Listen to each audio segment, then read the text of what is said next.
Hello everyone. Welcome back to Elevate in Spirit. Today marks the third episode of our series on financial stewardship. In the first episode, I discussed concerns about teachings on prosperity being misunderstood as promoting greed. And in the second episode, we delved into Luke chapter 16, exploring the parable of a rich man and his unfair steward. Today, we'll uncover more insights from this intriguing parable. So stick around as we continue this enlightening discussion.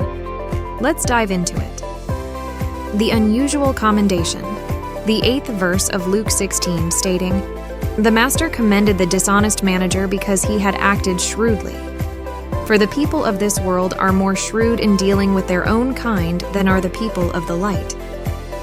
As we looked into it, we learned about the master's unusual response to this verse. While we were breaking down the story, we started to figure out the deep knowledge that was hidden in the steward's choices. After figuring out the different parts of this story, we tried to figure out why the unfair server was praised. The verse indicated a strange compliment from the master, which led to a search for the deeper meaning.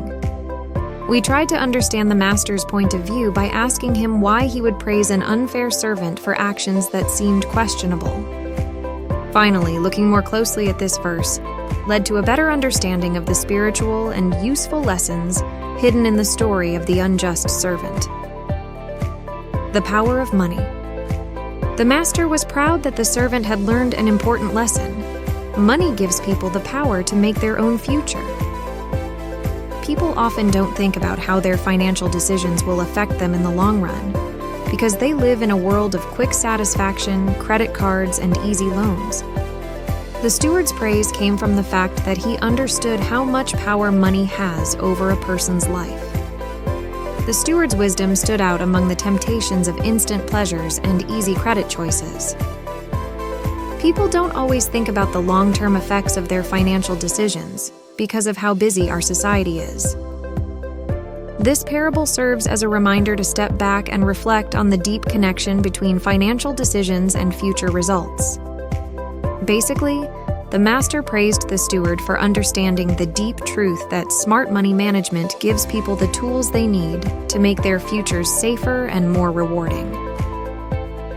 Avoiding debt and making wise choices. During the discussion, I talked about how I bought a house, which showed how important it is to make smart financial choices. The focus was on the possible problems that can come up with quick gratification, which, even though it seems appealing at first, often leads to debt and money problems that could have been avoided. I emphasized how important it is for people to think about the long-term effects of their financial decisions and not just focus on their current wants. The point of the story was to show how important it is to think about how your actions will affect others in the future when dealing with complicated personal finance issues. By talking about my experience, I wanted to show how choices made to reach financial goals can affect real life. The discussion emphasized how important it is to develop a mindset that values strategic financial planning over making choices on the spot. In the end, the most important thing that people learned was that they should think ahead and make sure that their financial choices are in line with their long-term goals. Jesus application. This idea is used by Jesus in Luke 16, verse 9. "I tell you, use worldly wealth to gain friends for yourselves, so that when it is gone, you will be welcomed into eternal dwellings." The main idea of the story is that you can use material wealth to make friends and make a good difference in people's lives. Giving money to good causes, helping people in need, and advancing the kingdom of God are all ways that Christians can make relationships that last beyond material things.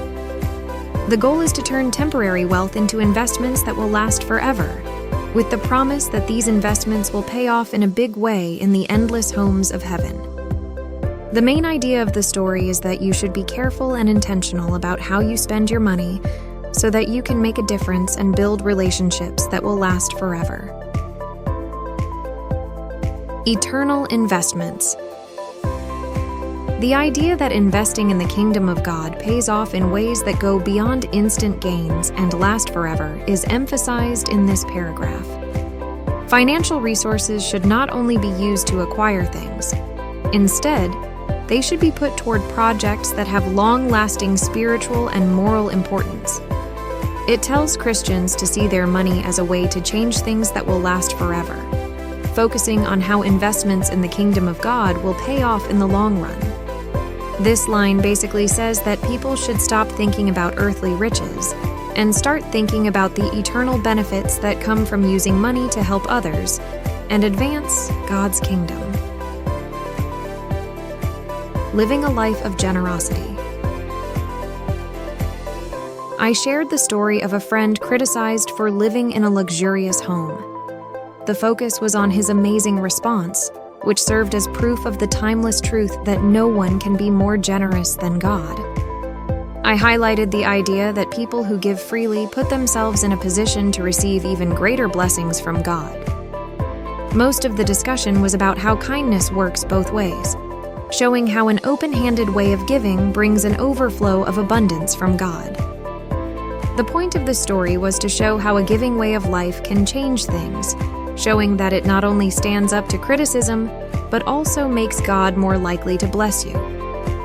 The purpose of telling this story was to encourage people to adopt a generous attitude, knowing that it has the power to bring them blessings and abundance. In the end, the story came back to the timeless truth that faith-based giving opens the door to God's endless riches. I want to encourage each of you to adopt a mindset of stewardship and generosity. People might think that living this way is impossible, but I'm living proof that it's not only possible, but also life-changing. Trust God and make a promise to plant seeds in His kingdom, so that you can see the big changes He can make in your life. The main point of this message is to get people to see resources differently, as tools for good care and kindness instead of just things they own. Through my own experience, I can attest to the effectiveness of this method by showing how it has changed my own journey. Develop a strong faith in God's support and plan, and know that living a generous life is a way to experience His transformative power. As you act in line with the principles of stewardship and kindness, you will be able to see your life change in amazing ways. Thank you for joining us on this episode of Financial Stewardship. Don't forget to check out the resources we have available and consider supporting our ministry. If you find this video inspiring, don't forget to like, subscribe, and share this video. We appreciate your support. Stay tuned for more valuable insights, and remember, rest in God as your source, not in material possessions. God bless you. From 𝗿𝗵𝗋 in Spirit.